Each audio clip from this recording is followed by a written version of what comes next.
Saya termasuk kiai yang kalau ngelepas haji, mungkin yang haji itu mangkel. Karena saya tidak pernah muji-muji haji, meskipun saya melepas orang haji. Umumnya kiai kalau ada orang haji kan dilepas haji mabrur, tidak ada lain balasan kecuali surga. Itu ngenes ketika si kiai pidato tadi ternyata ngenes. Ngenesnya seakan-akan surga itu hanya milik yang haji. Anak koyo kula sepundi Gus wong kula ora kelar kaji. Semenjak itu setelah saya jadi kiai ya dendam juga. Akhirnya setelah saya jadi kiai kalau ngaji orang yang haji mabrur balasannya surga, orang yang fakir sabar juga surga, orang yang sering dimarahin istri juga surga. Katanya pokoknya surga terus. Sampai yang mau haji itu Gus gimana kok bahas kita kok sama dengan mereka? Ya karena saya ada ulama pesanan kata saya gitu. Bismillahirrahmanirrahim. Subhanaka la ilma lana illa ma 'allamtana innaka antal alimul hakim. Allahumma shalli wa sallim ala sayyidina Muhammad wa ala alihi wa sahbihi ajma'in. Amma ba'du. Yang sangat saya hormati Dekan Fakultas Kedokteran UGM, juga tri dari Profesor Zaini, Profesor Ova Amelia, yang terhormat Dr. Naini, Dr. Profesor Dr. Madharina Zulia, dan semua yang hadir, termasuk teman kami Dr. Zulfikar, semua teman-teman kru, semua yang dari UGM, semua pendengar yang sangat saya hormati. Saya tidak akan cerita tentang perspektif kesehatan karena ini wilayah yang menangani kesehatan. Mereka lebih spesifik, lebih tahu. Tapi saya akan cerita tentang sejarah kurban. Saya masih ingat pesanan Pak Zaini, berkali-kali beliau bilang saya, agama yang masuk negara enggak konflik itu diantaranya paling spesial untuk Indonesia. Karena para wali ini mendampingi kultur daerahnya, tapi tidak benturan. Misalnya kalau orang Jawa dulu pakai sesajen di sawah-sawah, katanya dimakan penunggunya. Ya penunggunya sawah itu kalau dulu ya pikirannya itu makhluk gaib. Di era modern ya penunggunya itu ya kambing, ayam itu. Jadi ya memang yang makan itu akhirnya. Tapi dulu itu aneh diistilahkan dimakan penunggunya. Kalimat penunggu itu apa ya gak jelas, apa dengan tanda petik apa penunggu betul gak jelas. Wali-wali datang tidak mengkafirkan itu, tapi terus dirubah jadi sedekah ke tetangga-tetangga. Jadi kultur itu gak dilawan tapi cukup diubah. Jadi makani demit menjadi sedekah ke tetangga. Nah cerita kurban juga seperti itu. Dulu tokoh-tokoh Quraisy penunggu Ka'bah itu dulu sudah ndak tauhid, sudah musyrik kalau dalam bahasa agama. Itu di mana-mana termasuk kebutuhan pokok manusia itu kalau kumpul-kumpul tuh makan-makan. Itu mulai dulu. Terus korbannya itu ya pasti perempuan mulai dulu. Jadi hanya bagian masak, boleh makan nanti ngenteni luwian itu, dari bekas-bekasnya. Sehingga yang nyortir Abu Jahal CS itu. Jadi yang kurban harus hewannya bagus, spesial, bahkan nggak boleh dikawinkan. Hewan yang mau dikorbankan itu nggak boleh dikawinkan, nggak boleh pernah dikendarai, nggak boleh pernah dipakai bajak sawah dan sebagainya. Semuanya serba spesial. Nanti dikorbankan di Ka'bah, yang dijual Ka'bah. Nah pertanyaannya, Ka'bah ini nggak pemakan daging, yang untung ya ketua-ketuanya ini, karena Ka'bah tidak doyan daging. Dan itu ya di atas namakan Allah, ini demi taqarrub ila Allah, demi itu. Sehingga mereka bilang wa qalu hadhihi an'amu wa harsun hijrul la yat'amuha illa man nasa'u bizamihim.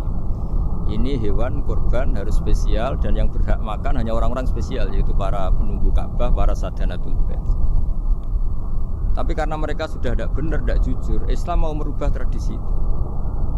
Tapi kalau tradisi itu dirubah, maka Islam akan terkenal pelit, karena dari acara makan-makan menjadi tidak ada makan-makan. Jadi kadang kebenaran itu harus diganti dengan sesuatu yang tidak ekstrim, karena tadi dari acara makan-makan menjadi sama sekali nggak makan-makan. Maka terus diganti oleh Islam dengan kalimat udhiyah, dengan kata kurban.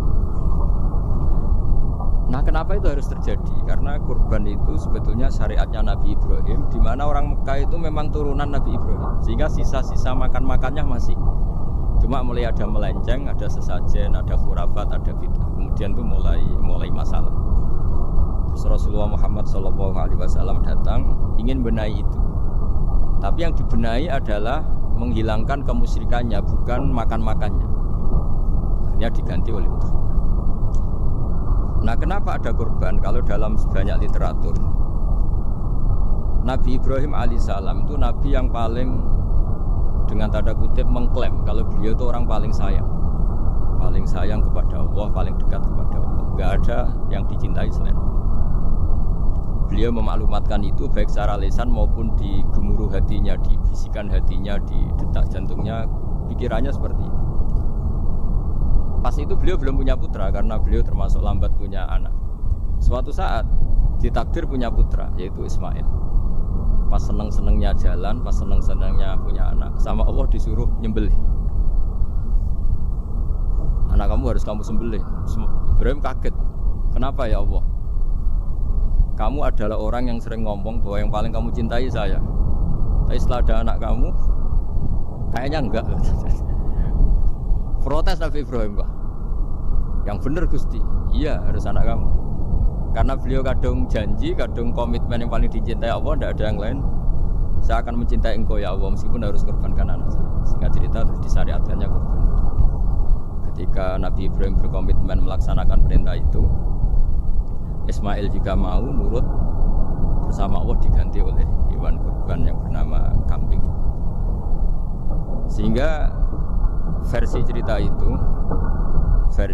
itu bahwa Allah akan maklumi ketika orang mencintai Allah secara serius, bersamaan dengan itu orang juga mencintai anaknya dengan proporsi masing-masing. Itu di khazanah-khazanah yang saya baca. Versi kedua, tapi ini nanti nggak perlu dipertanyakan. Nanti kalau UGM tanya itu versi yang paling baik, yang paling benar gimana? Yang tanya juga bid'ah, yang jawab juga bid'ah nanti. Karena itu wilayah yang kadung terjadi. Jadi kalau dalam ilmu hadis itu, kalau kadung terjadi, bahwa kamu unggulkan yang mana, tetap saja yang terjadi hanya satu, mau kelewat. Beda dengan istihad solusi. Karena mau terjadi ya kita uji coba. Kalau nggak cocok yang A ya cocok alternatif B, alternatif C. Kalau sudah kelewat, mau gimana? Kalau salah ya salah aja kan. Versi kedua begini, semoga versi kedua ini yang benar. Kalau ini benar, keren. Nabi Ibrahim itu memaklumatkan diri. Kalau dalam bahasa Arab itu iddia itu mengklaim bahwa dia adalah orang yang paling sayang terhadap makhluk Allah, semua hamba Allah. Terus beliau diterbangkan ke langit. Ya karena UGM ini lembaga akademik, nanti saya baca teksnya. Kalau bahasa Arabnya itu takbirnya. Diterbangkan ke langit, ke alam malakut. Ya tidak usah ditanyakan, tanya terbang gimana, nanti ribet nanti itu. Setelah diterbangkan di langit, wa kadzalika nuri Ibrahim malakutas samawati wal ardh, diperkenalkan alam langit, terus dipertontonkan. Itu ada sekian hamba Allah yang nyabu, yang ngefly, yang gemonya, yang maksiat-maksiat itu. Ibrahim ditanya sama Allah, gimana itu mereka menurut kamu? Damirhum, habisi saja Allah. Mereka makan rezekimu, hidup di bumimu, tapi mereka tidak mengindahkan engkau. Matikan saja. Sama Allah diturutin. Jalan-jalan lagi sampai 3 kali peristiwa tempat-tempat maksiat itu dihabisin sama Nabi Ibrahim. Beliau minta sama Allah supaya itu dihabisin. Singkat cerita, terus beliau diturunkan sama Allah. Setelah diturunkan, ya Allah tidak jawab, tidak apa. Allah itu punya sunnah, punya tradisi. Dengan nabinya itu tidak jawab. Suatu saat Nabi Ibrahim disuruh bunuh anaknya, disuruh nyembelih. Protes kan? Wa samratu fuadi. Ini kekasih saya, putra saya. Kenapa engkau nyuruh membunuh? Terus kata Allah, kamu tidak ingat di malam kamu saya mi'rajkan melihat hamba-hambaku, dan itu yang bikin aku, dan saya cinta sama mereka yang bikin saya. Kamu enak saja minta dibunuh. Sengkerian gantian saya yang minta, kamu tidak nurutin gitu. Kamu pas minta saya tidak tak pikir, langsung tak turutin. Kenapa saya yang sekarang minta kamu mikir gitu. Tapi huwa samratu fuadi, itu buah hati saya. Dan memangnya makhluk-makhluk itu makhluk siapa? Saya yang bikin, kamu enak saja nyuruh bunuh. Nah semenjak itu jadi kearifan kita. Makanya Mbak Ova ini kalau guyonan di dunia kiai, kalau ada majikan bentak pembantunya yang salah meletakkan piring atau gelas, pasti cara berpikir mesti pembantunya ada cantik. Karena kalau salah tok kok dia cantik, itu mesti mikir. Gak bisa orang bentak orang cantik gitu. Jadi sama, misalnya saya janjian sama Gus Fikar ya. Janjian, Gus datang hari Senin gini-gini, ternyata beliau gak datang. Kalau saya tidak punya utang, tidak atasan saya pasti marah. Sudah janji kok gini-gini. Saya bisa marah itu sebetulnya sebabnya itu dua. Saya kecewa dan dia tidak punya jasa. Tapi yang diomongkan hanya, wah semua kamu khulful wa'di apa? Enggak tepat. Coba kalau ini atasan saya jadi dosen karena beliau misalnya. Saya punya utang beliau. Mbok nyulayani janji apa kan? Dia betul nopo-nopo ya. Sama. Ada majikan mencintai pembantunya karena sangat cantik. Mana ada mencahno piring. Omahe dirubuhno itu ndak apa-apa gitu kan gitu. Sama. Makanya ada guyonan di dunia kiai itu. Ada anak perempuan kan enggak lazim ya, perempuan pakai GL Pro kalau dulu, mungkin sekarang pakai Ninja, pakai celana jin. Sopo iku nguput suwo itu? Siapa itu perempuan kok gitu? Ini ponakane jenengan Mbah, astagfirullah, muga-muga pangeran nyepuro. Jadi langsung rubah dari maksudkan menjadi ndak karena keluarga. Nah, jangan-jangan kebencian kita pada maksiat itu oke, kita wajib benci maksiat, tapi tetap ada catatannya. Plus yang maksiat itu tidak orang yang terkait dengan kita. Coba kalau yang maksiat itu orang yang terkait dengan kita, itu anak kita, ponakan kita, mungkin istri kita, paling mintanya ya Allah ampuni. Sama-sama maksiat, yang satu minta dihabisin, yang satu kita minta diampuni. Fair gak kita sebagai manusia? Tidak fair. Tidak fair. Nah, ya gak fair ya. Apa ya fair? Iya. Makanya kalau ada guyonan, ya itu tadi. Ada supir salah dimarahin, pasti supir ini belum pegang rahasia. Tapi kalau sudah pegang kartu, si majikannya punya apalah gitu, simpanan gitu. Wah ini pegang, berani marah gak? Tidak ada. Ini dokter keling ada masalah. Tuh pengalaman sekali. Jadi itu guyonan kiai. Makanya jadi manusia itu gak pernah adil. Makanya Allah pernah mensifati manusia itu wa kanal insanu zaluman jahula. Manusia itu sangat zalim dan sangat bodoh. Kalau misalnya jenengan tanya, orang soleh pun itu gimana? Orang soleh asal manusia tidak nabi, itu ya mesti ada zalimnya. Makanya kalau dalam kitab Hikam diterangkan, kitab Hikam itu kitab yang olah manusia. Itu menyebut begini, manusia itu siapa? Dijawab, manusia itu mangkanat mahasinuhu masawiyah. Orang yang ketika baik saja salah, apalagi ketika salah. Kita misalnya punya toko laris gitu. Doanya mustajab, laris, pembelinya banyak, kualitasnya bagus. Pasti ada toko sekeliling yang megap-megap karena orang sekarang ke kamu kan gitu. Sama di kampus ya gitu, kalau ada kampus besar yang lain pasti ke masjid terhalangi karirnya di semua. Sehingga orang supaya terus merasa salah. Rabbana dzulamna anfusana, meskipun kita sedang benar pun. Saya termasuk kiai yang kalau ngelepas haji, mungkin yang haji itu mangkel. Karena saya tidak pernah muji-muji haji, meskipun saya melepas orang haji. Umumnya kiai kalau ada orang haji kan dilepas haji mabrur, tidak ada lain balasan kecuali surga. Saya itu karena pernah kecil, pernah dengerin masyarakat. Itu ngenes ketika si kiai pidato tadi ternyata ngenes. Ngenesnya seakan-akan surga itu hanya milik yang haji. Anak koyo kula sepundi Gus wong kula ora kelar kaji. Semenjak itu setelah saya jadi kiai ya dendam juga. Akhirnya setelah saya jadi kiai kalau ngaji orang yang haji mabrur balasannya surga, orang yang fakir sabar juga surga, orang yang sering dimarahin istri juga surga. Katanya pokoknya surga terus. Sampai yang mau haji itu Gus gimana kok bahas kita kok sama dengan mereka? Ya karena saya ada ulama pesanan kata saya gitu. Jadi artinya gini, ketika Anda muji ibadah haji jangan kira yang ngenes tidak banyak, yang ngeluh juga banyak karena mereka ada takdir gak mampu haji. Itu hebatnya Islam. Islam juga datang dengan solusi-solusi. Misalnya Jumatan itu hajinya orang miskin, orang yang ingat Allah mulai subuh sampai matahari terbit juga sama dengan umroh. Jadi karena tidak semua orang itu mampu haji. Jadi itu Islam. Jadi nanti tak bacakan, jadi versi kedua itu Nabi Ibrahim diperingatkan Allah bahwa tidak seperti itu cara mengelola hamba. Nah, Islam ini kata Allah anit tabi' millata Ibrahim hanifah. Referensinya Islam, mentornya Islam itu Nabi Ibrahim. Sehingga kita alhamdulillah punya sejarah wali songo. Saya punya orang tua Kiai Nur Salim itu sayang sekali sama umat, Mbah Mun juga gitu. Saya sama Profesor Zaini itu sudah mulai tahun 2000 terus tiap hari ketemu juga nggak pernah kecewa. Beliau itu pernah disalahpahami, mungkin Bu Ova belum dengar. Pernah disalahpahami karena beliau itu tangan kanannya kanan. Jadi kalau ngambil papa itu pakai tangan kiri. Itu pernah disalahpahami ya, mungkin orang hasud karena tidak mengkonfirmasi langsung mengklaim beliau itu kiai profesor, kalau apa-apa pakai tangan kiri. Kira-kira pertanyaan sunnah rasulnya mana kan gitu.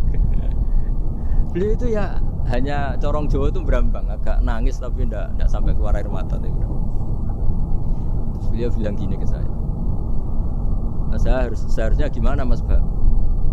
Ya kalau Pak Zaini ingin jadi wali ya tidak usah menjelaskan. Kalau Pak Zaini ingin menjelaskan berarti ingin diakui makhluk. Tapi kalau nggak dijelaskan mereka salah paham terus. Tapi cepat jadi wali karena sudah mulai mengabaikan apa kata mereka. Tapi kalau menjelaskan ya enggak, ya lama jadi walinya. Tapi bagusnya orang nggak salah paham. Pak Zaini tertawa-tawa. Jadi wali apa enggak? Jadi saya tuh lama sekali sekamar dengan beliau ada di badan wakaf ya Mas Fajar ya. Badan wakaf yang atas itu kan dulu tempatnya Pak Rektor kan kosong. Itu kita tempati sama Pak Zaini bertahun-tahun tiap hari diskusi.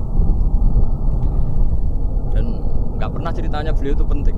Karena seneng guyon, memang khasnya ulama itu seneng guyon. Kemarin saya ketemu Pak Kures, beliau cerita, saya ini punya idola Gus Pak. Kalau manggil saya Gus kadang ya Pak. Dulu beliau doktor filsafat, lama-lama jadi Syekhul Azhar. Itu kalau ke kuliah pakai bis, kata Pak Kures. Suatu saat di Al Azhar itu kan beda dengan di yang lain ya, agak-agak modern. Si gurunya ini, beliau itu karena banyak yang berdiri, beliau duduk ada perempuan berdiri, terus yang lelakinya berdiri, terus jatah duduknya dikasihkan perempuan. Perempuannya itu pakai pakaian yang agak minim, agak seksi lah, agak. Terus si Syekhul Azhar tadi saat itu belum Syekhul Azhar, punya 2 permen. Ini ceritanya Pak Kures punya 2 permen terus. Yang satu sudah dibuka, yang satu masih bungkusan masih. Terus ditawarkan, silakan Mbak kamu milih yang mana? Milih yang masih itu. Padahal bukanya itu supaya lebih gampang. Ternyata milih yang masih bungkusan. Kenapa Mbak? Ya ini lebih steril karena pakai bungkus. Oh iya itu pelajaran itu. Terus Pak Kures nantang saya, Gus Pak punya enggak cerita tandingan? Wah kalau saya kebalikannya, di kereta itu ada Cina, enggak khitan, ketemu sama kiai kamu. Kenapa khitan? Enggak khitan juga sama gini-gini. Terus dikasih pisang, terus dimakan dikupas dulu. Kok udah langsung aja? Terus kata Pak Kures. Nah ternyata sama Pak Zaini sama Pak Kures itu dibalik ke profesorannya. Ceritanya itu ya guyon terus. Karena memang agama ini itu kalau masalah kebenaran itu serius. Tapi dibalik kebenaran ini yang perlu dicatat oleh semua yang mencintai agama ini, bahwa Allah itu tidak butuh taat kita. Dan Allah tidak akan gagal sebagai Tuhan karena maksiat kita. La tanfa'uhu ta'atuhum wa la tadurruhu maksiatuhum. Allah tidak akan ngefek ketika semua orang taat ya agak ngefek, semua orang maksiat juga agak ngefek. Karena Allah ini zat yang punya eksistensi sejati, sehingga hubungan kita dengan Allah itu enggak ngefek ke Allah, tapi ke kita sendiri. Sehingga mereka lebih rileks karena enggak merasa harus mati-matian bela Allah. Allah tetap Al-Qayyum, zat yang bisa berdiri sendiri. Sehingga di kitab-kitab itu ada bab namanya Mizahun Nabi, guyonan-guyonan Nabi. Itu ada babnya sampai di kitab Ihya, di kitab banyak lagi. Masyhur itu suatu saat ada orang sepuh sowan ke Nabi. Karena sudah sepuh, beliau pamit kira-kira jam segini pamit ya Rasulullah saya mau pulang karena nanti kemalaman. Karena beliau jalan kaki yang orang sepuh. Kata Nabi, "Dah tenang saja di sini, nanti pulang kamu udah jalan kaki. La ahmilan naki alab dinaqah. Nanti kamu tak naikkan anaknya unta." Pikirannya orang sebut tadi namanya anak unta itu ya kecil. Wama fa'altu bibni naqo, apa yang bisa saya lakukan dengan anak unta? Sudah, tenang saja. Setelah beliau ngaji lama, ya dikasih unta tua itu. Silakan kamu bawa unta saya ini. Ini kan unta tua, ada anak unta. Ya meskipun tua ya anaknya unta kata. Ya tapi cerita saja. Meskipun tua juga anaknya unta. Jadi agama itu rileks. Nabi Ibrahim kembali lagi ya karena syariat Ibrahim. Nabi Ibrahim itu pernah minta supaya nyawanya itu diperpanjang karena beliau ya umumnya orang itu kan ingin nyawa panjang, ingin umurnya panjang. Beliau yakin penting nyawa panjang, umur panjang. Allah tidak jawab gak apa. Suatu saat ada tamu, orangnya itu sepuh sekali. Nabi Ibrahim karena orang yang sangat menghormati tamu dikasih kurma anggur. Itu setiap dimakan dikunyah meler lagi keluar. Karena sudah sepuh, nggak ada giginya, dikunyah keluar lagi. Itu jawabnya Nabi Ibrahim, ya Allah, masuk lagi ke kamar, sholat lagi, mengcancel doa panjang umur. Katanya Ibrahim, oh jenengan jawab toh gitu. Artinya kalau ingin tua sekali ya nasib kamu kayak itu gitu. Jadi karena beliau tahu itu jawaban terus masuk kamar, oh jawab tuh Gusti jenengan, terus membatalkan doanya. Itu Nabi Ibrahim. Kalau orang sekarang enggak, ndonga ngarani, ya tua ya tetap sehat, tetap wah itu. Itu lebih ribet itu. Iya, jadi karena doa itu kalau enggak diperjelas itu ya repot. Ini cerita supaya kita berislam itu ceria. Saya Mbah Mun itu meskipun kiai top, senengannya nggih guyon, bapak saya. Tapi guyon itu ada yang wajib. Saya dulu itu janggal. Ini cerita ya, mungkin kalau di kampus-kampus umum agak asing, tapi ini cerita. Nuduh zina itu dosanya besar sekali. Saya ulang lagi, nuduh orang lain zina itu dosanya besar sekali. Disebut bab qadzaf. Saya pernah menjumpai 3 kiai besar, Dia top semua. Di majelis itu ada gosip bahwa si A itu punya selingkuhan sama Sri itu misalnya atau siapa lah dengan perempuan. Itu kalau di Arab itu senengannya pakai Salma, Laila Majnun Salma. Kalau di Jawa itu kasihan korbannya itu. Ya, tapi itu contoh saja. Itu si Kiai 3 tadi gak ngefek, malah tanya gini, "Loh, apa perempuannya cantik?" Wah, cantik sekali, Mbak. Cantiknya sampai kayak apa? Malah bicara cantiknya perempuan. Saya itu ya pertama iska. Ini Kiai kok bakas orang apa? Cantik. Orang ayu. Setelah majelis itu bubar, yang penggosip tadi, ya yang gosip ini gak Kiai, yang pembisiknya ada Kiai, yang gosip ini gak Kiai. Cuma Kiai 3 ini posisi mendengar. Tapi malah tanya cantiknya tadi. Sehingga cerita setelah orang itu pulang bilang gini, Gus. Itu kalau saya bilang iya dengan gosip itu, saya ikut qadzaf, saya ikut menuduh orang lain zina. Itu dosa besar. Selain itu saya Kiai, kalau saya bilang iya dianggap membenarkan. Maka untuk mengalihkan enggak bicara nuduh, jadi guyon tadi. Jadi guyonnya itu karena kalau Kiai tadi bilang iya artinya mengiyakan. Dan itu artinya qadzaf, punya dosa besar karena nuduh orang lain zina. Diperparah dia Kiai besar kan orang menjadi percaya karena yang ngomong bukan penggosip lagi tapi ya, maka dialihkan tadi. Loh, ayo nujung gitu. Sampai segitunya kearifan. Sehingga dulu ketika Ma'is itu seorang sahabat yang pernah salah besar. Itu Nabi ketika beliau ada gosip salah gitu ya, Nabi masih jangan-jangan kamu hanya mimpi, jangan-jangan kamu hanya megang tapi tidak sampai zina. Sampai terakhir Nabi tanya, "Afi aplikasi, jangan-jangan otak kamu sudah agak error." Saking tidak inginnya Nabi mempercayai hal-hal seperti itu. Nah, problem kita di zaman sekarang justru kadang nyari-nyari supaya tahu buktinya. Yang dulu para orang soleh menghindari bukti itu supaya enggak suudzon. Sekarang orang mencari-cari bukti. Padahal itu dilarang, wala tajassasu, orang enggak boleh mencari-cari kesalahan orang lain. Nah, itu kearifan yang saya dapatkan dari Bapak, dari Mbah Mun, dari Pak Zaini, dari Pak Kudas. Mereka orang-orang yang luar biasa menghindari ngomong penting. Sekarang itu orang banyak yang sering ngomong penting. Sebenarnya itu malah salah. Karena kalau ngomong penting itu vonis terhadap orang lain. Dan kalau kamu rileks, tidak. Nabi dulu itu rileks sekali. Ketika beliau ngaji gini, terus ada pemuda lewat bawa cangkul mengabaikan pengajian Rasulullah. Banyak sahabat bilang, celaka orang itu ada Nabi ngaji kok tidak ikut. Jawabannya Nabi unik. Jangan-jangan dia punya keluarga yang harus kerja, dan kalau harus kerja untuk nafkah keluarganya itu juga ibadah. Itu ya sunnah saya. Jadi Nabi rileks saja, tidak tidak tersinggung, tidak. Nah, kenapa kita butuh rileks? Karena kebenaran sekali dipaksakan itu jadinya benturan.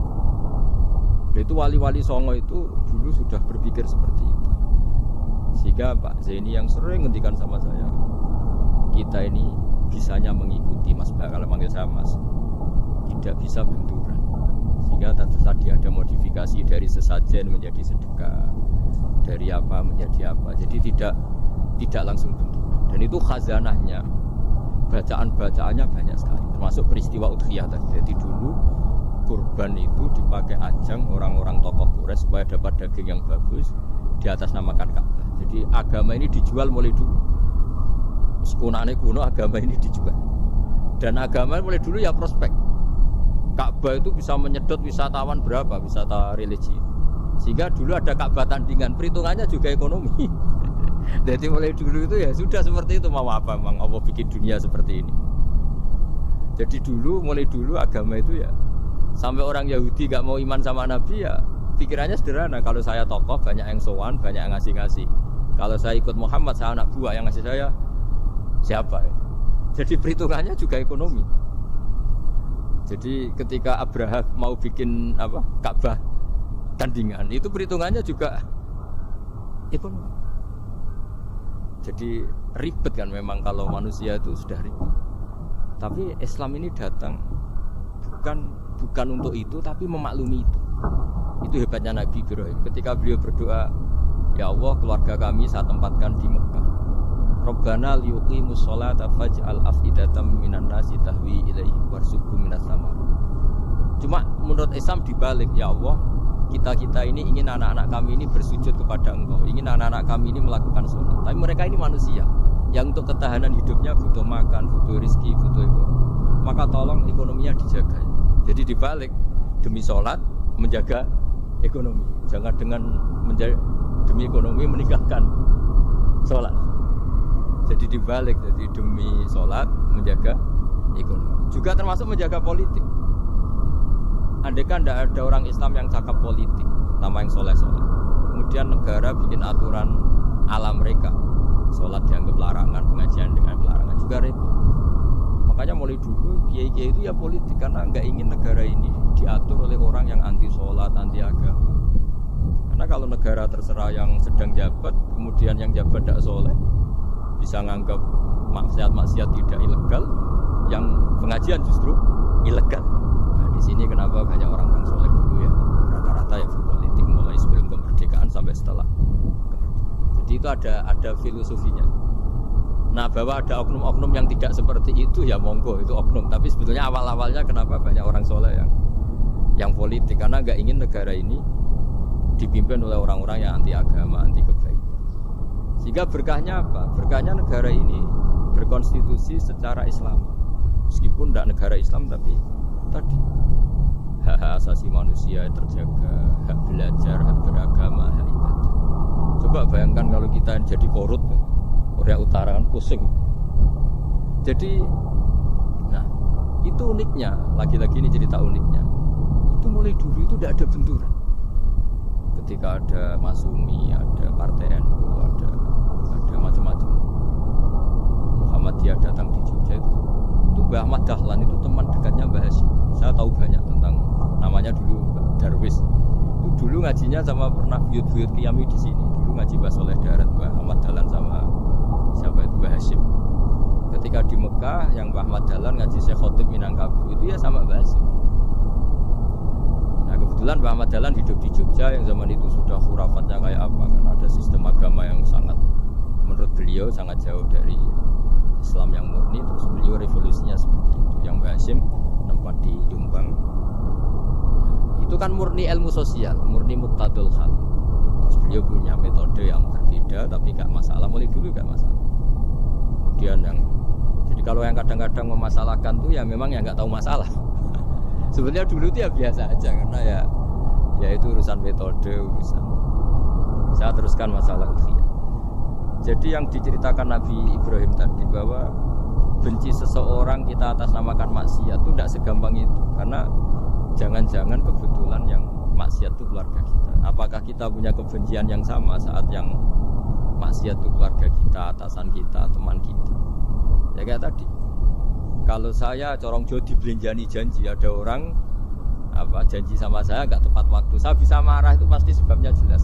Itu bawaan saya nggak berjasa sama saya. Kalau kata dokter Geli nggak cantik. Tapi kalau itu orang yang misalnya rektornya bilang, maaf ya saya tidak bisa datang hari ini, tidak apa-apa. Pasti manut itu. Atau yang nyulain janji kiai itu, cuma ngeres itu teko itu. Ini betul nopo-nopo. Gayanya aja kita marah karena full waktu ya, ingkar sama.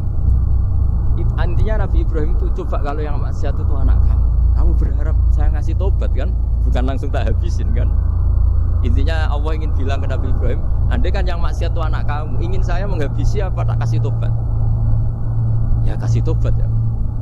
Ya seperti itu saya yang bikin. Maka di Al Azhar sana kalau cerita orang-orang alim itu masyhur.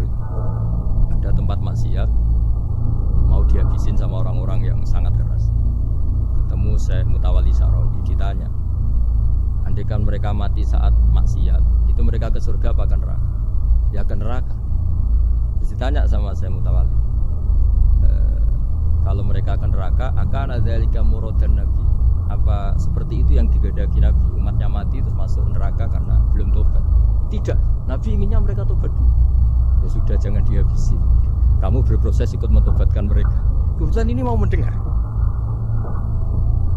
Jadi kita lunak, kita baik itu ya semuanya ingin ta'alaq yarji'un suraka, mereka kembali, mereka tobat.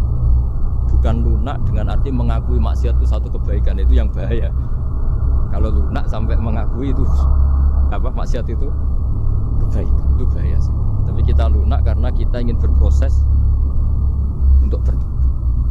Karena tadi kalau kita punya nurani itu mesti, andai kan yang maksiat itu anak kita atau teman dekat kita atau orang yang berjasa sama kita, apa kita bisa tegas? Kira-kira gimana?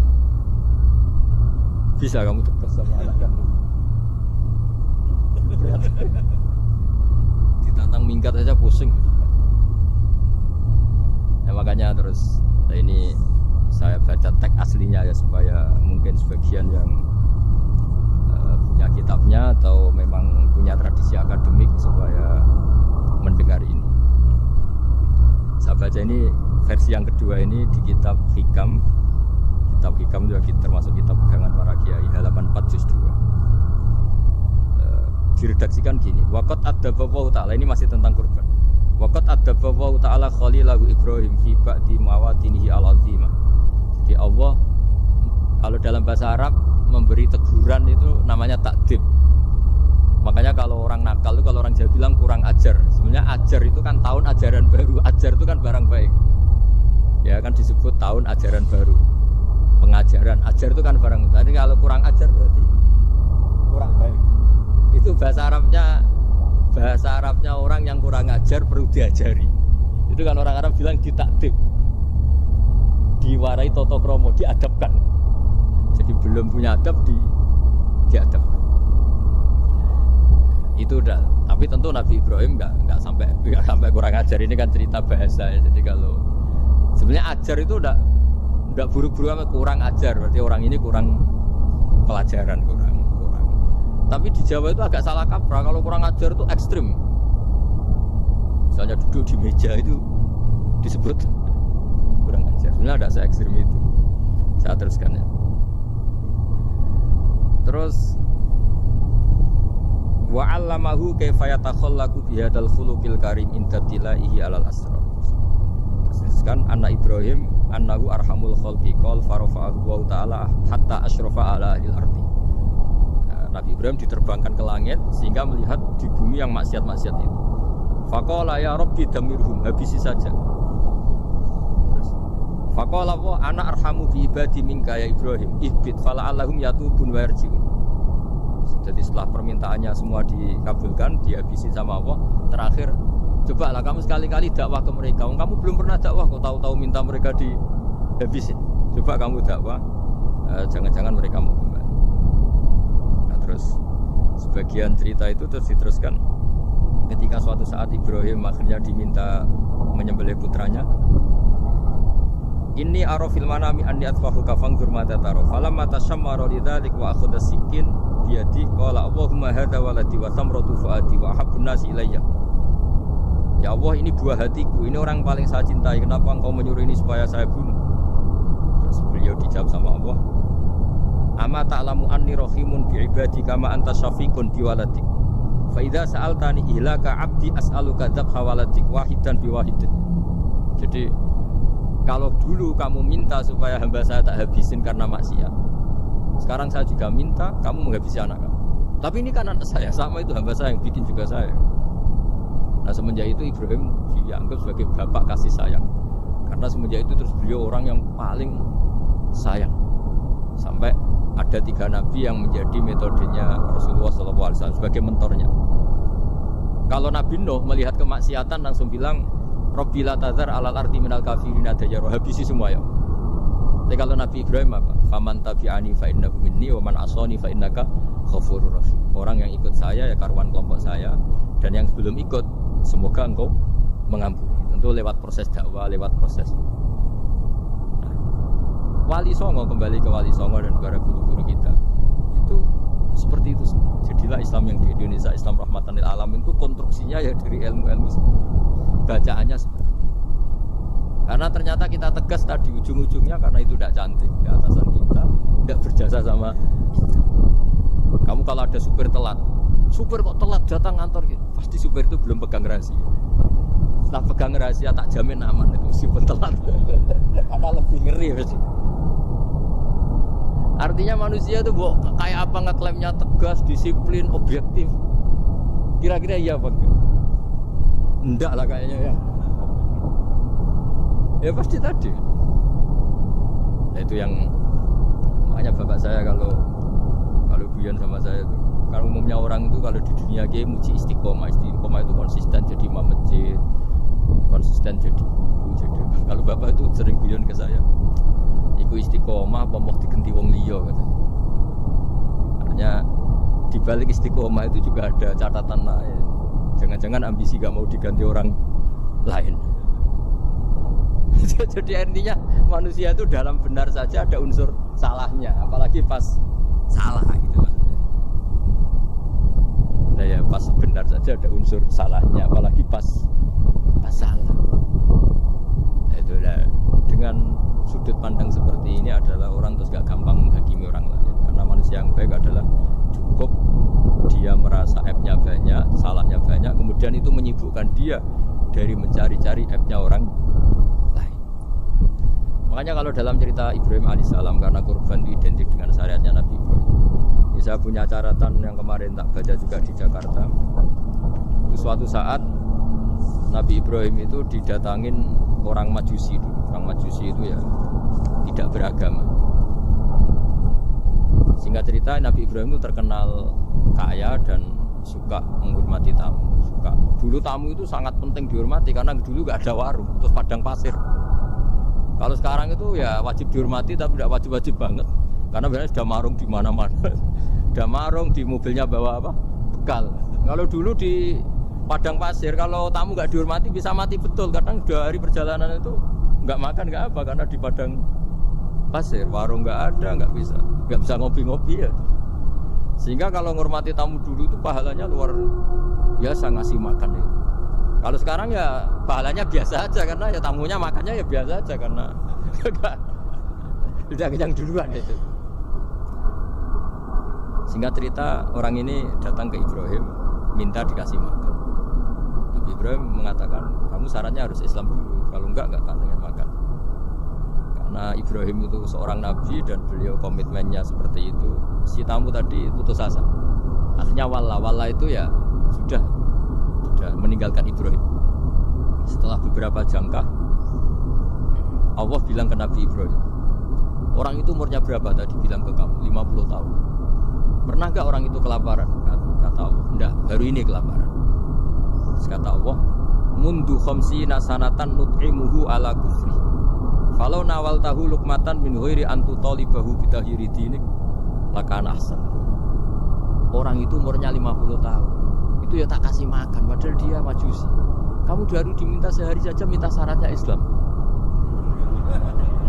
Terus itu ada di kitab apa Ar-Risalah Al-Qusairiyah di halaman 262. Jadi cuma dulu itu motifnya semuanya agama, bukan atas nama demokrasi atau kebebasan beragama. Karena dulu itu orang dulu itu kan saking sayangnya Allah, apa-apa konstitusinya ya perintah Allah. Dan ternyata perintah Allah seperti itu, akhirnya dipanggil. Kemana ya majusi ke sini tak kasih makan. Majusi akan kaget. Ada apa? Kenapa kamu rubah? Ditegur Tuhan. Iya, ditegur Tuhan. Jadi dan alhamdulillah saking simpatiknya orang majusi tadi akhirnya masuk Islam. Sama itu kan mirip orang Yahudiyah atau Yahudi itu yang tanahnya itu diambil ya sama Amr bin As untuk perluasan masjid di Mesir. Ya ketika lapor ke Sayyidina Umar, ngiranya itu kan dibenarkan perluasan masjid, ternyata Umar belain yang Yahudi. Iya, yang punya tanah harus dikembalikan Tuhannya. Jadi Islam itu menghormati hak kepemilikan meskipun itu milik non Muslim. Jadi kata Allah, mut khamsina sanatan nut'imuhu ala kufri. Kalau nawal tahu lukmatan min ghairi antu talibahu bitaghyiri dini. Gua dikasih makan aja, enggak usah nyuruh ganti agama. Saya saja yang Tuhan kasih makan dia sudah 50 tahun tanpa syarat. Tanpa syarat. Ya jadi ini cerita ya Bu Ufa. Jadi kita mungkin kenangan saya dengan Bapak, Bu Ufa dengan Profesor saya ini kebetulan teman dekat sekali sama saya dan hampir tiap hari saya ketemu minimal 3 jam bertahun-tahun. Sampai kalau kehabisan cerita, akhirnya cerita keluarganya karena kesuwan belajar karena akhirnya cerita. Maksud saya tadi ini saya cerita ini barang baik. Ketika beliau pernah ditahan karena aktivis dulu. Itu pas mau lahirnya Bu Ova, terus beliau berdoa mati-matian, delalah dibebaskan. Beliau sempat nunggu kelahirannya Bu Ova ini terus dinamai Aufa Amalia. Itu kalau dalam bahasa Arab itu Aufa itu Allah memenuhi apa yang saya angen-angen. Jadi itu ceritanya itu gitu. Jadi nama itu spontan aja ketika iya, jadi beliau itu aktivis dulu. Bukan di penjara karena korupsi atau kriminal, bukan karena aktivis. Karena kalau model sekarang Bu, kalau nggak dijelaskan detail ditahan karena aktivis, nanti dikira ditahan karena lain. Ribet kan? Jadi ditahan karena beliau itu dulu aktivis, bukan karena. Ya saya kira demikian. Monggo kalau ada sesi tanya jawab, kalau tapi yang ringan-ringan saja nanti jadi serius. Berapa pertanyaan? Apa waktunya pakai waktu? 10 menit ya? Ini pas. Iya, terima kasih Pak Gus dan Mbah yang sudah menyampaikan cukup baik ya untuk pencerahan kita semua terkait dengan bagaimana kehidupan dulu bermasyarakat dan bagaimana kita mensikapi salah benar, begitu juga terhadap orang-orang yang mungkin selama ini tidak kita duga. Ternyata banyak hal-hal yang kita dapatkan pada sore hari ini.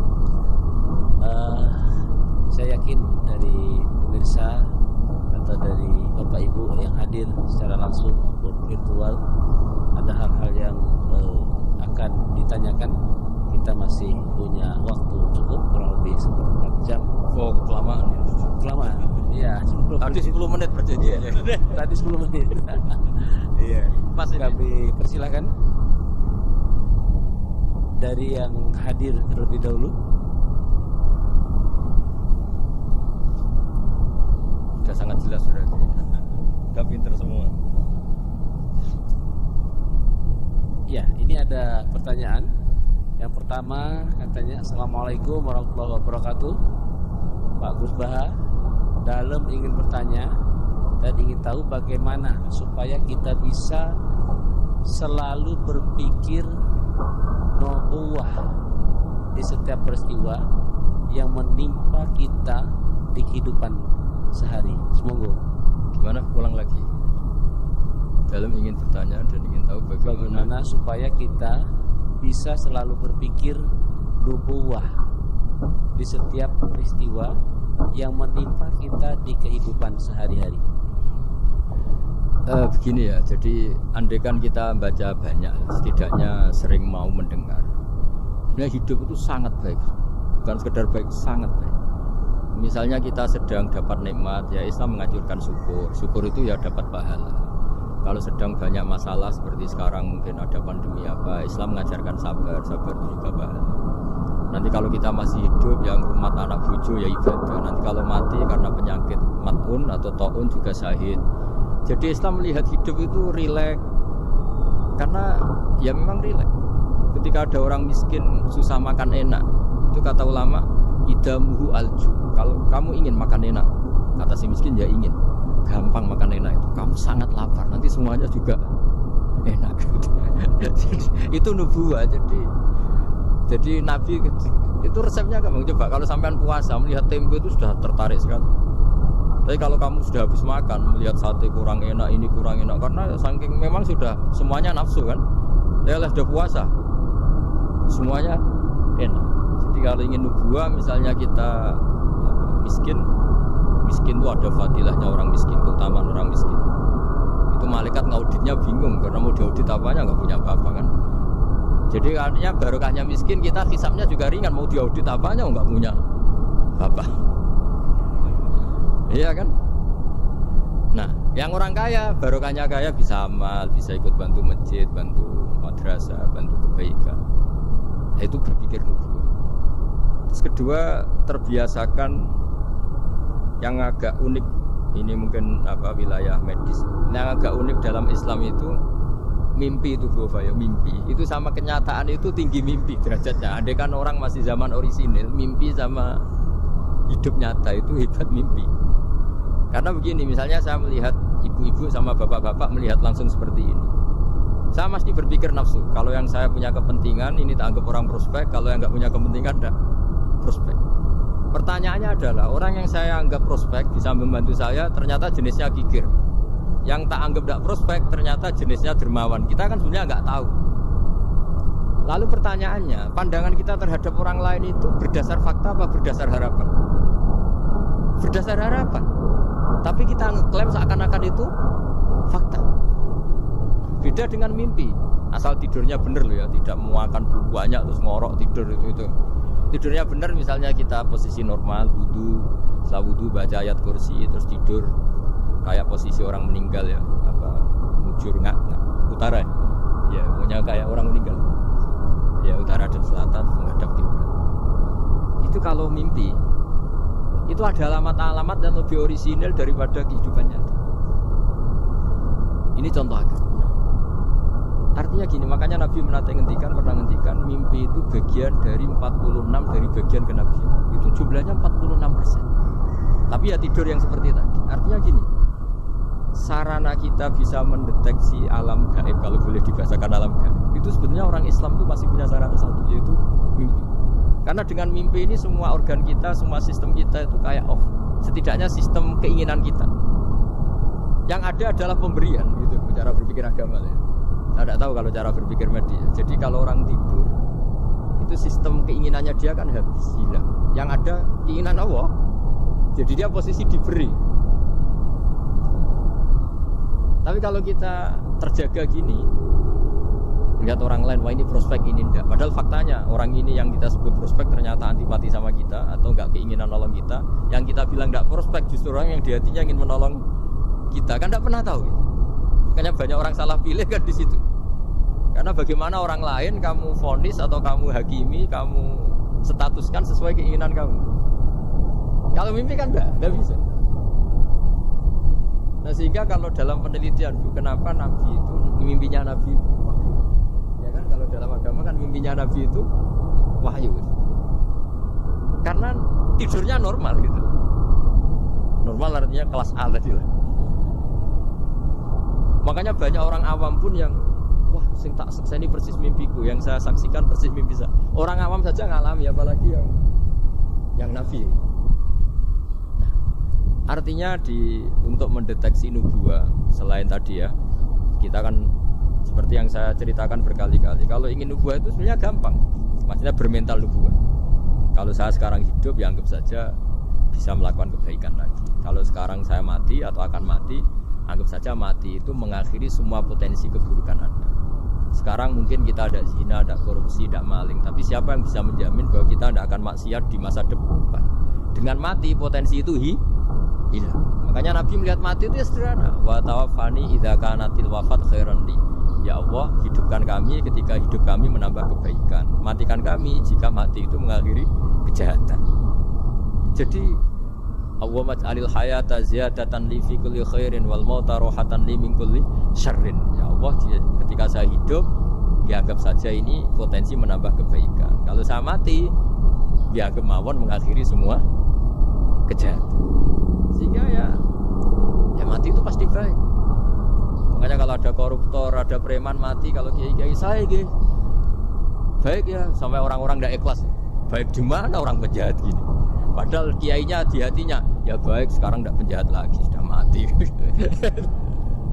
Nah itu ada ilmunya sebenarnya, karena kematian itu punya sisi positif. Orang tidak bisa jahat lagi. Ya saya kira. Oke, ini ada pertanyaan berikutnya, Ustaz. Ketika kita menyembelih sapi atau kurban yang kita korbankan, kalau dilihat tampilan itu sehat, ya. Namun ketika disembelih itu ada beberapa bagian, misalnya hati, limpa itu terpesi cacing. Nah, apakah yang sebagian terpesi ini membatalkan syarat kita kurban? Setelah itu apakah kita akan mengganti hewan atau bagaimana? Mas? Kalau Islam ya, Islam kan istilahnya masyhur itu ya dalam pegangan ilmu usul fikih. Nahnu nahkum bidzahir, kita ini hanya berpegangan yang kita lihat.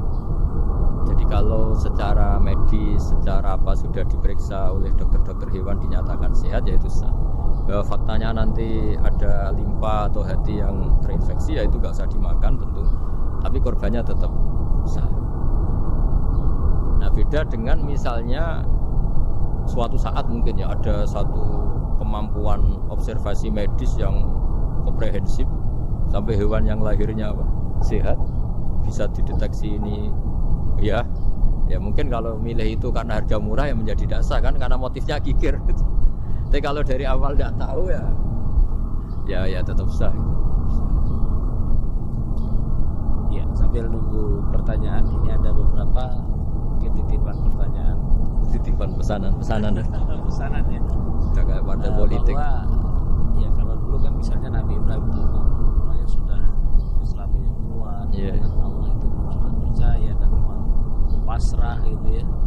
Ketika ingin menyembelih putranya itu adalah untuk peningkatan keimanan atau ketakwaan. Nah kira-kira dalam aplikasi sekarang, kira-kira apa yang kira-kira bisa menyamai seperti itu? Kita misalnya sebagai orang kesehatan, sebagai pendidik, mungkin sebagai karyawan, kira-kira apa yang menyamai keimanan atau ketakwaan seperti itu, Pak? Oh ya, jadi saya punya kitab namanya Khilyatul Auliya. Di situ ada beberapa catatan orisinil ya yang ada di kitab Taurat, Injil yang masih orisinil. Karena perawinya, pencatatnya itu orang yang Coro Jawa menangi lah, yang pernah teliti itu. Itu diantara yang diceritakan di kitab-kitab itu adalah memaklumatkan diri, bikin sarana publik yang mudah dimengerti. Jadi kita pakai contoh yang awam saja ya. Kita tahu kalau itu bidan karena di situ ditulis bidan siapa, Sri Handayani misalnya. Di situ dokter gigi ditulis dokter gigi. Kita tahu itu dokter gigi. Toko juga gitu, ini toko bangunan. Terus kita tidak salah pilih. Masa beli lipstik di toko bangunan? Semua itu barokahnya tulisan, barokahnya maklumat itu. Nah, dulu yang dituhankan itu berhala. Berhala itu barang fisik muncul. Akhirnya nggak ada pilihan lain orang menyembah berhala karena itu yang dimunculkan. Sehingga agama ini syaratnya harus muncul. Yuzhirahu ala dini kulli. Agama ini harus muncul. Zuhur itu maknanya muncul. Makanya dikatakan waktu sholat zuhur karena di mana waktunya sangat jelas. Karena maknanya zuhur itu muncul. Nabi Ibrahim itu nabi yang setiap malam munajat Itu doanya gini, ya enggak doa ya, kayak bergumam emosi. Tapi emosinya Nabi. Ya Allah, dunia ini tidak fair. Engkau zat yang begitu penting. Engkau Tuhan yang mengatur alam raya ini. Kemudian orang enggak mengenali engkau. Coba betapa buruknya bangsa Indonesia kalau enggak tahu kalau presiden itu Pak Jokowi. Atau orang UGM enggak tahu rektornya itu Pak Manut, dekannya Bu Ova di kedokteran. Kan lucu. Atau anak kamu enggak tahu kalau kamu orang tuanya. Itu kan mangkel loh betul itu. Tahu aja enggak. Nah, Ibrahim itu tiap malam gitu. Dunia ini tidak fair. Engkau Tuhan yang begitu penting menciptakan langit bumi, kemudian manusia itu tidak mengenali engkau. Bahkan menyembah selain engkau. Wah, itu nah, supaya Allah diketahui gimana? Terus ada simbol-simbol itu. Ada masjid, ada pengajian, ada macam-macam. Nah, ilmu sosial juga gitu. Mungkin ya banyak lah orang yang tanpa korban pun sedekah daging sama tetangga atau ngasih uang sama temannya untuk nyate. Tapi ini nggak bisa dimaklumatkan. Yang bisa dimaklumatkan adalah pas udhiyah, pas korban. Jadi intinya gini, kebenaran itu menjadi baik. Itu kalau dimaklumatkan terus orang lain mudah mengakses. Dan itu termasuk syariat besarnya Nabi Ibrahim. Makanya disebut syairullah, sesuatu yang terkenal sekali. Jadi syiar itu ya pengajian supaya apa? Syiar itu harus terkenal. Nah barokahnya terkenal itu menjadi tahu. Misalnya ini masjid diketahui. Masa kan nyuwun sewu misalnya ini klub saja ada namanya, masjid nggak ada misalnya menaranya. Orang mau ke maksiat gampang mencari, mau ke masjid enggak. Makanya Mbah Mun guru saya itu termasuk unik, berfatwa masjid itu wajib ada menaranya. Dulu saya iskal wajibnya di mana. Tapi setelah saya pikir-pikir memang menara itu penting karena tadi mau tempat maksiat aja gampang, masa ke masjid susah. Terus tulisan kamar mandi juga penting karena dengan itu tamu nggak mikir kan. Ya kalau nggak ada tulisannya yang cowok ke wanita, yang wanita ke cowok kan ya ribet. Nah, di antara syariat Nabi Ibrahim yang mendekatkan ke Allah apa? Memaklumatkan. Ya, memaklumatkan bahwa Allah adalah Tuhan dengan berbagai cara.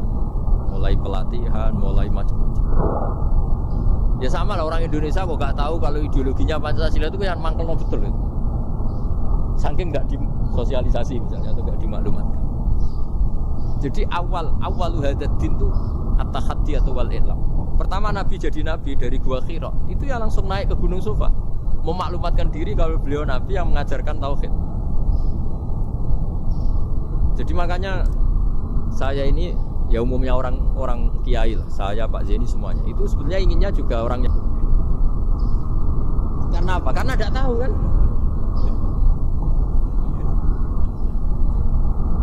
Makanya pertama kali ibadah sama Allah itu apa? Ma'rifatullah. Coba pertama ibadah itu apa? Ma'rifatullah kan, mengenali bahwa Allah itu Tuhan. Jadi itu yang paling penting. Kalau tidak tahu, misalnya di pondok saya ini terus dianggap Pak badi metu sinten lho. Aku kiai dah cerita. Kan kenyak uang gitu. Jadi makanya Nabi Ibrahim itu mangkelnya kayak apa? Wong dunia ini milik Allah, kemudian orang-orang ini nggak tahu Allah itu siapa. Taunya makhluk kayak berhala, kayak apa yang malah dianggap Tuhan. Nah ya itu jadi kalau ingin dekat Allah dalam konteks modern ya maklumatkanlah kebenaran ini. Sampai kebenaran ini mudah diakses, mudah dipelajari, mudah dipahami karena tadi dimaklumatkan. Ya saya kira ini. Oke, terima kasih. Masih ada? Oh iya, ini ada akhir ya. Masih 1, 2, 3, 4. Wah, kalau gitu. Banyak ini ternyata. Ya, yang berikutnya dari Umi Zakiyah Malang. Assalamualaikum. Pak Musbaha, berkaitan dengan langkah-langkah ibadah haji tentang apa yang dilakukan oleh Nabi Ibrahim, yaitu beda ya. Apakah betul saat yang di layarnya kok beda? Yang Umi Zakiyah.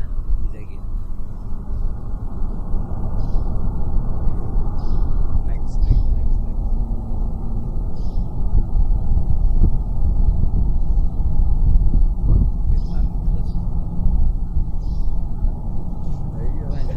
Terus.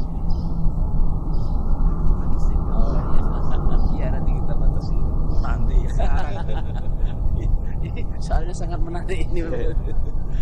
Iya, ini ada Dewi Ismi.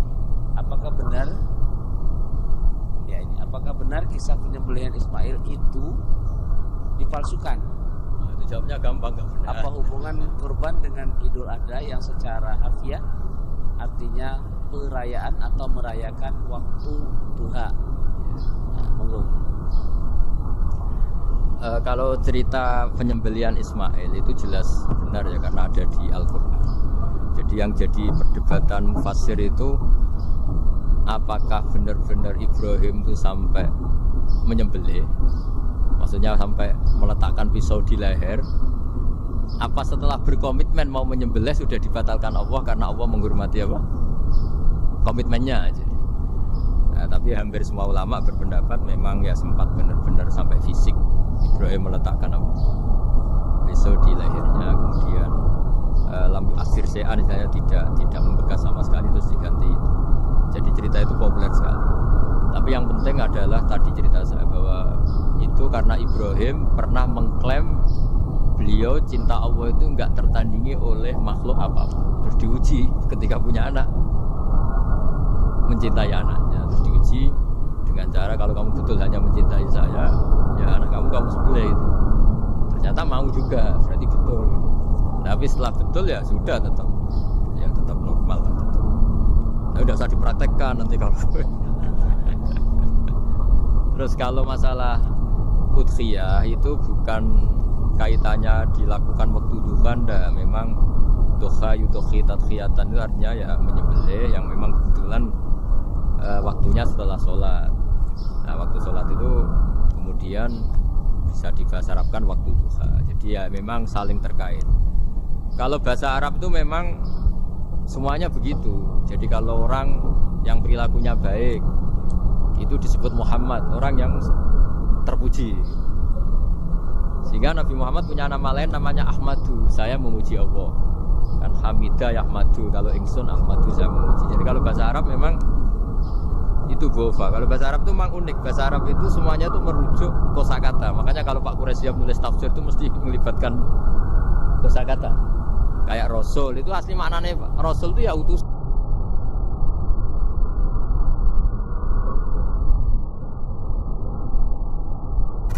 Dapat istrinya orang. Kalau bareng yang korban kan harus sama suaminya orang kan. Ya saya bilang gitu. Ya Allah tidak kayak yang kamu pikirkan gitu. Kalau dia ikhlas ya nanti kan tetap ke surga itu ya gampang saja lah, tidak harus seperti itu. Jadi dia bayangkan. Yang jelas memang kaidahnya gitu ya, kalau satu sapi cukup untuk 7 orang. 7 orang itu bisa keluarga, bisa orang yang kita amali ya. Karena memang Islam mulai dulu itu membolehkan orang amal untuk orang lain. Jadi dulu ada orang, ya Rasulullah, orang tua saya ini sudah sepuh, beliau sangat ingin haji, tapi kalau haji nggak bisa karena sudah tidak bisa berkendara unta. Kata Nabi, ya sudah kamu saja yang haji sebagai ganti bapak kamu.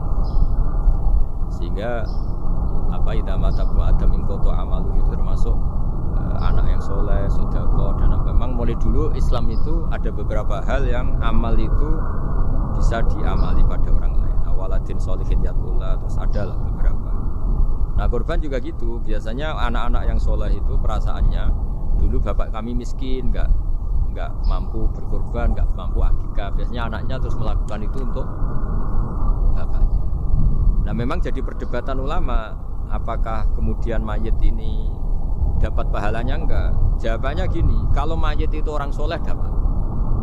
Kalau nggak soleh, itu kemungkinan dapat kecil. Misalnya gini, ada mayit yang zaman hidup itu antipati ngamal. Kok enak, duitku sing ilang wong liya nyate gitu. Dia mentalnya mental kikir yang beranggapan kok kenaan tetangga kami, uang kami yang habis, orang lain yang nyate. Terus dia mentalnya gitu dibawa mati. Kemudian anaknya soleh berkorban untuk bapaknya.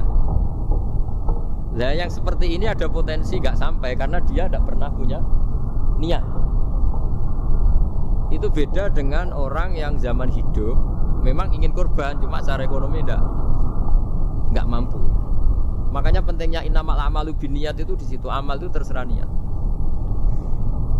Dalam banyak sarah ya, sarah itu penjelasan yang rinci itu dijelaskan.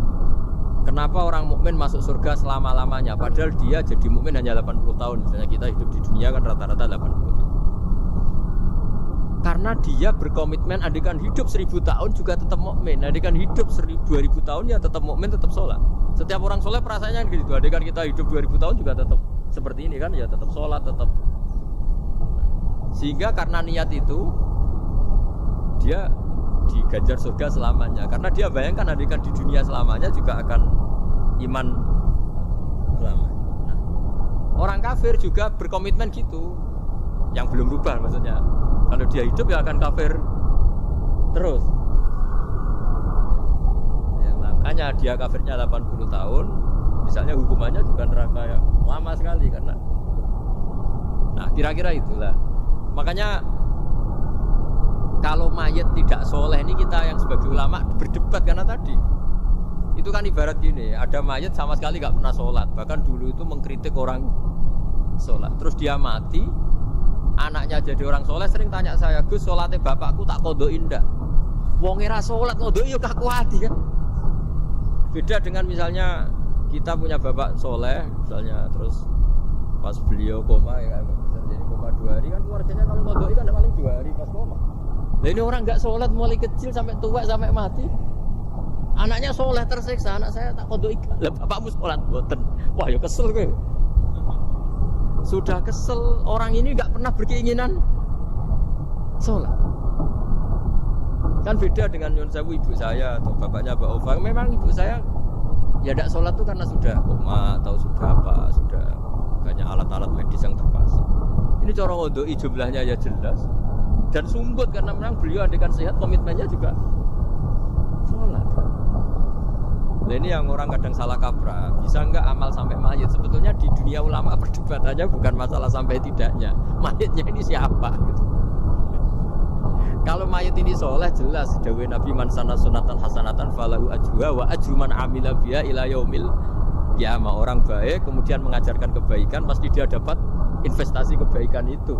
Dan siapapun yang meniru dia dapat sahamnya. Itu nggak ada perbedaan antara NU, Muhammadiyah, Wahabi, semuanya sama. Yang debat itu yang nggak paham. Tak jamin itu yang debat itu yang nggak paham. Wong hadisnya jelas sahih apa? Siapa yang mensyariatkan kebaikan, kemudian kebaikan itu ditiru oleh orang setelahnya, maka dia akan dapat kebaikan itu dan kebaikannya orang yang meniru itu. Itu kan hadis sahih, nggak ada perdebatan sama sekali. Ya terus yang terakhir ini, terakhir betul ya sudah. Iya, kalau dituruti mungkin sampai Isya nanti ya nggak selesai nih, pertanyaannya masih cukup banyak. Ya, terima kasih atas pencerahannya, mudah-mudahan kita bisa mengaplikasikan dalam kehidupan kita sehari-hari. Untuk berikutnya agar kita mendapatkan hidayah, petunjuk dari Allah dan lebih barokah, kita akan menutup doa. Sebelumnya saya sebagai moderator, apabila ada kekurangan, kekhilafan, saya mohon maaf yang sebesar-besarnya, dan apabila ada kebenaran itu betul-betul dari Allah Subhanahu wa taala. Untuk selanjutnya doa penutup kami persilahkan kepada Gus Bah untuk menutupnya. Bismillahirrahmanirrahim.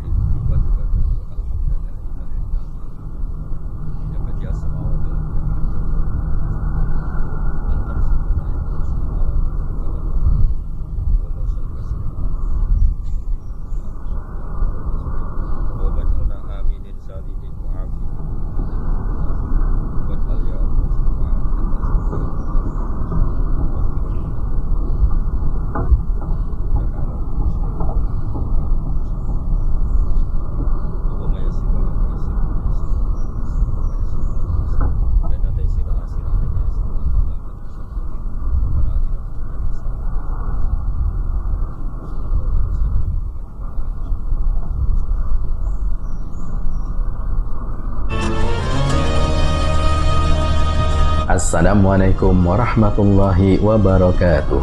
Pemirsa Hidayah Rabbi yang budiman, segala puji bagi Allah, Tuhan semesta alam. Salawat dan salam semoga tercurah kepada junjungan kita Nabi Muhammad sallallahu alaihi wasallam, kepada keluarga beliau, para sahabat dan seluruh umatnya yang istiqomah meniti jalan kebenaran hingga akhir zaman. Alhamdulillah, pada kesempatan kali ini, marilah kita merenungi satu tema yang penting dalam kehidupan seorang muslim, yaitu dua jenis dosa dan jalan menuju ampunan ilahi. Tema ini terinspirasi dari sabda Rasulullah SAW yang penuh makna. Tidak disebut sebagai dosa kecil apabila dosa tersebut dikerjakan secara terus-menerus, dan tidak disebut dosa besar apabila disertai dengan istighfar. Hadis ini diriwayatkan oleh Imam Ahmad dan lainnya, sebuah pesan yang ringkas namun mengandung pelajaran yang sangat dalam dan luas. Pemirsa Hidayah Rabbi yang budiman, dosa dalam pandangan Islam adalah sesuatu yang menghalangi kita dari rahmat Allah. Ia adalah noda di hati, penghalang keberkahan, dan sumber kesengsaraan dunia dan akhirat. Jika tidak segera disadari dan ditobati, dalam ajaran Islam dosa dikategorikan ke dalam dua jenis besar, yaitu dosa kecil dan dosa besar. Namun, sebagaimana sabda Rasulullah SAW tadi, pembagian ini tidaklah mutlak. Sebuah dosa kecil bisa berubah menjadi dosa besar jika dilakukan terus-menerus tanpa rasa bersalah. Sebaliknya, dosa besar pun bisa diampuni oleh Allah Subhanahu wa Ta'ala jika disertai dengan istighfar dan taubat yang sungguh-sungguh. Mari kita uraikan satu persatu. Pertama, dosa kecil yang dianggap remeh. Pemirsa Hidayah Rabbi yang budiman, dosa kecil adalah pelanggaran terhadap larangan Allah Subhanahu wa Ta'ala yang tidak disertai dengan ancaman langsung berupa laknat, neraka atau hukuman yang berat. Contohnya seperti berbicara dusta dalam hal ringan, memandang yang haram secara sepintas, bergibah ringan, atau meninggalkan amal sunnah. Namun ingat, dosa kecil ini bukanlah berarti bisa disepelekan. Dalam sebuah riwayat dari Abdullah bin Mas'ud radhiyallahu anhu, beliau berkata, sesungguhnya seorang mukmin melihat dosanya seperti gunung yang siap runtuh menimpanya, sedangkan orang fajir melihat dosanya seperti lalat yang hinggap di hidungnya, lalu ia usir begitu saja. Hadis riwayat Imam Bukhari. Itulah bedanya hati yang hidup dan hati yang mati. Mukmin sejati selalu merasa takut meski terhadap dosa kecil. Pemirsa Hidayah Rabbi yang budiman, jika dosa kecil dilakukan terus-menerus, maka ia bukan lagi kecil. Ia menjadi besar karena menunjukkan sikap meremehkan Allah Subhanahu wa Ta'ala. Perbuatan yang diulang-ulang tanpa istighfar menunjukkan bahwa hati telah menganggapnya bukan masalah. Bayangkan jika kita setiap hari berdusta kecil, menunda sholat, atau berkata kasar kepada keluarga, apakah Allah tidak melihatnya? Apakah malaikat tidak mencatatnya? Allah Subhanahu wa Ta'ala berfirman dalam Al-Quran yang artinya, dan kamu mengira hal itu perkara yang ringan saja, padahal itu di sisi Allah adalah besar. Quran Surat An-Nur ayat 15. Inilah bahayanya meremehkan dosa kecil. Kedua, dosa besar yang terampuni dengan taubat. Pemirsa Hidayah Rabbi yang budiman, sementara itu, dosa besar adalah perbuatan maksiat yang jelas dilarang dalam syariat, disertai ancaman keras dalam Al-Quran dan Sunnah, seperti syirik, durhaka kepada orang tua, menghabisi nyawa orang, berzina, mencuri, memakan riba, dan sebagainya. Namun pemirsa yang budiman, kabar gembiranya adalah Allah Maha Pengampun. Tidak ada dosa besar yang tidak bisa diampuni jika pelakunya bertobat dengan sungguh-sungguh. Allah Subhanahu wa Ta'ala berfirman dalam Al-Quran yang artinya, katakanlah, wahai hamba-hambaku yang melampaui batas terhadap diri mereka sendiri, janganlah kalian berputus asa dari rahmat Allah. Sesungguhnya Allah mengampuni semua dosa. Dialah yang Maha Pengampun, Maha Penyayang. Quran Surat Az-Zumar ayat 53. Subhanallah, betapa luasnya rahmat Allah. Bahkan dosa sebesar gunung jika disertai tobat akan diampuni. Lalu apa itu tobat yang sebenarnya? Pemirsa Hidayah Rabbi yang budiman, tobat bukan sekedar mengucapkan astagfirullah. Tobat harus memenuhi syarat sebagai berikut. Pertama, menyesali dosa yang telah dilakukan. Kedua, berhenti dari perbuatan dosa itu. Ketiga, bertekad tidak akan mengulanginya lagi. Dan yang keempat, jika menyangkut hak orang lain, maka wajib dikembalikan atau meminta maaf. Sebagai contoh, mari kita renungkan kisah sahabat yang mulia, Ka'ab bin Malik radhiyallahu anhu, yang tidak ikut serta dalam perang Tabuk tanpa uzur. Rasulullah Shallallahu Alaihi Wasallam marah kepadanya dan dua sahabat lain, hingga Allah menurunkan ayat yang menyatakan bahwa tobat mereka diterima. Selama 50 hari mereka dijauhi oleh semua orang. Mereka benar-benar merasakan beratnya konsekuensi dosa, namun tetap sabar dan bertobat, hingga akhirnya Allah mengampuni mereka. Dalam Al-Quran, Allah Subhanahu wa Ta'ala berfirman yang artinya, dan terhadap 3 orang yang ditangguhkan penerimaan tobat mereka hingga ketika bumi terasa sempit bagi mereka. Kemudian Allah menerima tobat mereka agar mereka tetap dalam tobatnya. Sesungguhnya Allah, dialah maha penerima tobat lagi maha penyayang. Quran Surat At-Taubah ayat 118. Pemirsa Hidayah Rabbi yang budiman, janganlah kita menunda-nunda tobat. Kita tidak tahu apakah besok kita masih punya waktu.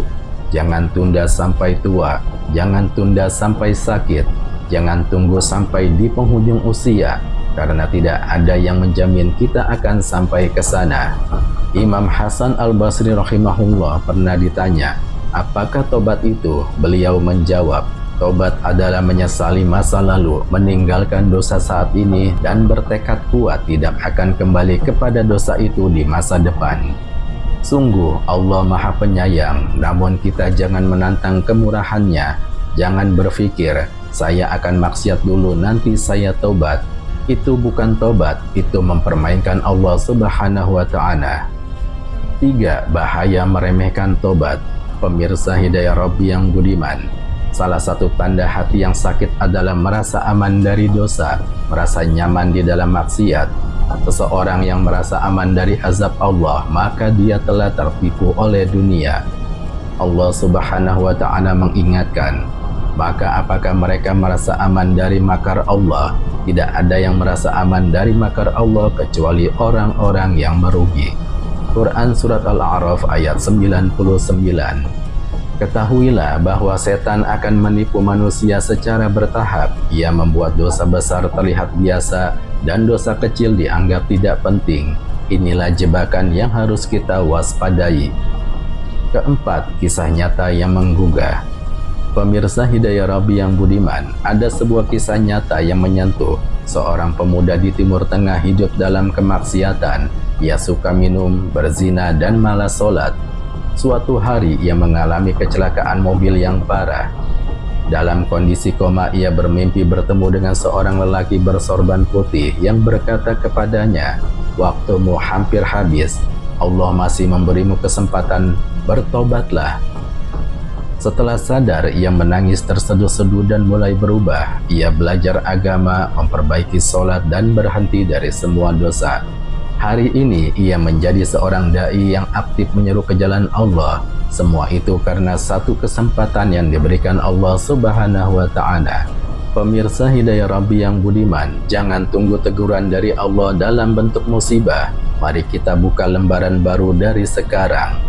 Kelima, istighfar, kunci penghapus dosa. Pemirsa Hidayah Rabbi yang budiman, Rasulullah Shallallahu Alaihi Wasallam yang ma'asum, yang diampuni dosanya yang lalu dan yang akan datang, tetap beristighfar lebih dari 70 kali dalam sehari.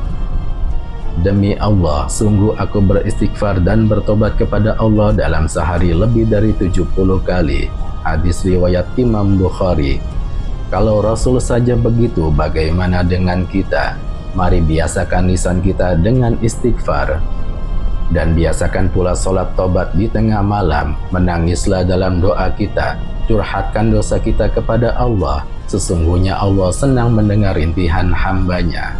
Pemirsa Hidayah Rabbi yang budiman, ingatlah bahwa hidup ini singkat. Dunia ini bukan tempat tinggal, tapi tempat singgah. Jangan biarkan dosa-dosa kecil menumpuk, dan jangan berputus asa dari dosa besar. Rahmat Allah lebih luas dari langit dan bumi. Mari kita jaga diri kita dari dosa sekecil apapun. Jangan biasakan hati kita dengan maksiat. Jangan abaikan panggilan Allah untuk kembali, karena boleh jadi hari ini adalah hari terakhir bagi kita. Wallahu a'lam bishawab. Wallahul muwaffiq ila aqwamit thoriq. Wassalamualaikum warahmatullahi wabarakatuh.